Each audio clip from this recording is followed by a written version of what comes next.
Hi, I'm Kirk Thatcher, and I designed the characters for Dinosaurs, and these were the drawings that we actually used to sell the show to ABC. So I'm going to go through them real briefly and tell you a little bit about each character and how the character came about.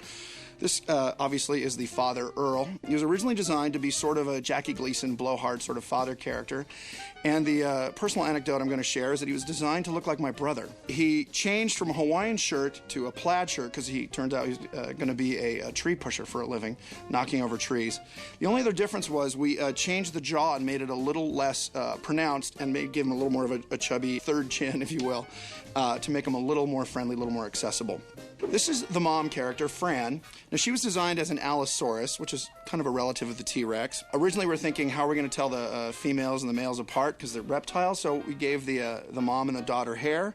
And then when Brian Henson came in on the project, he said, that's going to look bad.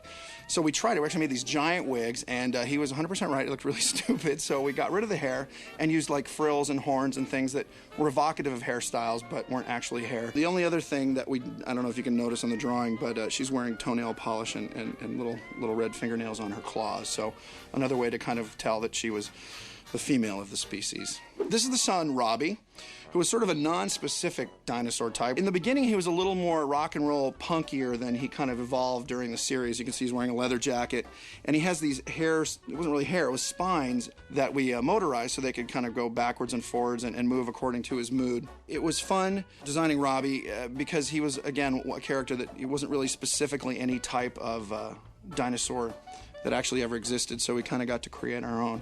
And this is Charlene, the daughter, who was kind of a little chubby. And again, we removed the hair, but you can see here she's sort of wearing a style that was very popular in the late 80s, early 90s when we designed the show. And she was sort of like a valley girl, very materialistic, so she's got a little handbag, her nails are done, she's got jewelry and all that. So again, trying to push the character through the animal itself. And again, when we took the hair off and gave her spines, that helped kind of make her look more like a Triceratops or that species. One of the interesting things about the baby character is that he didn't change that much from the original drawing. I think the tail actually, the biggest difference was the tail went straight out the back instead of was as loose as to curl around to the side. And the other thing was a mechanical issue. His eyes couldn't be that close together. But pretty much those things and the little kind of hair thing on top scale were the only things that changed. He pretty much, everyone loved this drawing, and then the guy who did the sculpt in England, Kevin Boyle, did an amazing job of taking this sketch and making a three-dimensional representation of it, and then the puppeteer Kevin Clash did a great job of just making him a funny yet scary baby. This is the original drawing for Ethel, the mother-in-law, and she was initially designed, as you can see, not as what she looked like in the show, but as a pterodactyl who would hang upside down in the closet. She'd hang upside down in the kitchen, sort of whatever room they wanted her to be in. And you would never see her travel. She would just be hanging upside down or kind of swinging a shot with kind of this jangly jewelry and these big bat wings that would flap up and down, which we thought was very funny. It helped sell the idea in the room to the network. But when we got down to thinking about doing the series, we thought this is going to be really difficult because she can never really travel anywhere, and you can't do much with her. She's sort of a talking head hanging upside down. Not only was it logistically difficult to puppeteer, but creatively it was difficult to work her into stories. So we changed from this initial idea to Ethel that you saw in the series, which was a more typical kind of anthropomorphic dinosaur design like the rest of our characters, sitting in an electric wheelchair. So it's a little bit of an example of how ideas that seem great and were actually doable through the process of developing a show can change from one thing to something completely different. And that's my story, and I'm sticking with it. Here's something very interesting about dinosaurs. All of the character names are fossil fuel names. You pass all of these character names when you go down the street and fill up your car. Earl Sinclair is a gasoline. BP Richfield, his boss. BP, British Petroleum. Richfield, Atlantic Richfield. Roy Hess, the best friend, Hess Gasoline, where I grew up in New Jersey, Hess Gasoline. Grandma is named Ethel. Ethel is E-T-H-Y-L, and because Bob and I went to London to meet with the Hensons, we thought, what can we give these people but Ethel? Hi, I'm Brian Henson. I had a wonderful time making Dinosaurs. I hope you can enjoy the show as much as we enjoyed making it. As you're going through the disc, keep an eye out for dinosaur eggs, where you'll find hidden extras about the show and things about the series that you may not know. This is the original, or the original design, a maquette of the original design of Earl. It changed a bit, but not very much, mostly his face a bit. But this is really the character that I was inside of. Just to give you an idea of kind of where we are, or at least where I was inside of this thing, there was an actual little hole, a little mesh fabric hole here, so that I could see out, but it didn't really help that much because, as you can see, he's looking up.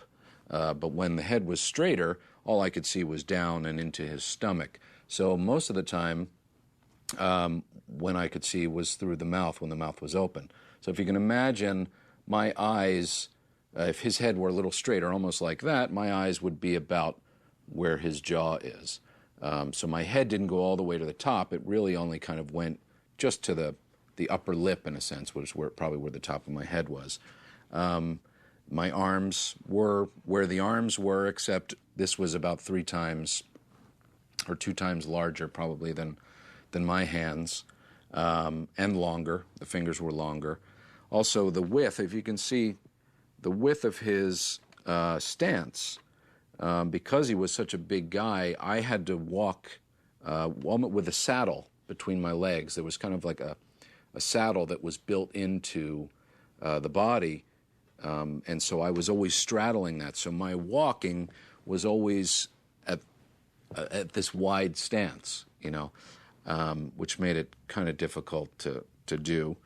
But the seat helped a lot for resting. You know, gave me a chance to sit down and just take some of that weight off. So that was a brilliant idea that someone came up with. But yeah, and so then there's this tail. You can kind of get I think he was about 6.5, maybe almost 7 feet tall, and about 4.5 feet around. But yeah, that's, gosh. I'm sweating just thinking about being in there, actually. One thing you might not know is that the series Dinosaurs originally had a laugh track. Why do I have to pay for your family? I just need more money. Nah, the way I see it, you don't need more money. You need less family. But I love my family. We didn't want one, but the studio said it's a situation comedy. It's got to have a laugh track. So we produced the episodes, each of the first 5 episodes, with and without a laugh track. They aired with the laugh track. But after about 5 episodes, we all sat down and said, this doesn't sound right, it doesn't look right, and we dropped the laugh track.